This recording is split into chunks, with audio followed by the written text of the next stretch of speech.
അതെ, നമ്മൾ പണ്ട് പുസ്തകത്തിലൊക്കെ വായിച്ചിട്ടുള്ള പോലത്തെ ഒരു മലകളാൽ ചുറ്റപ്പെട്ട ഗ്രാമം. അതായിരുന്നു ഈ ഒരു ഗ്രാമം. ഞാനിപ്പോൾ അടുത്ത് എഡിൻബ്രോ വിസിറ്റ് ചെയ്തപ്പോൾ എനിക്ക് സിറ്റിന്നൊക്കെ മാറി ഒരു കാം ആൻഡ് റിലാക്സിങ് ആയിട്ടുള്ള ഒരു പ്ലേസിൽ സ്റ്റേ ചെയ്യാനായിരുന്നു ആഗ്രഹം.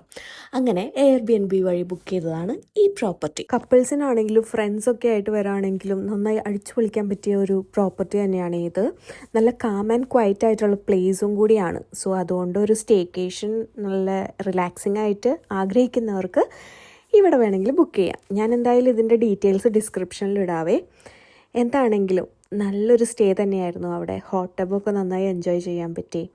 അപ്പോൾ ഈ ഒരു സ്റ്റേ, പിന്നെ ആ ഒരു സ്ഥലം, ഈ ഗ്രാമത്തിൻ്റെ പേര് ഞാൻ പറയട്ടെ, ഇന്നർലിത്തി എന്നാണേ. ഞാൻ ഒരിക്കലും മറക്കില്ല. എനിക്ക് അത്രയും ഇഷ്ടപ്പെട്ടായിരുന്നു ആ പ്ലേസ്. ഒരിക്കൽ കൂടി പോകാൻ പറ്റുവാണെങ്കിൽ ഞാൻ എന്തായാലും അവിടെ പോവും. അപ്പോൾ അടുത്ത വിശേഷവുമായി നെക്സ്റ്റ് വ്ളോഗിൽ കാണാം. ബൈ.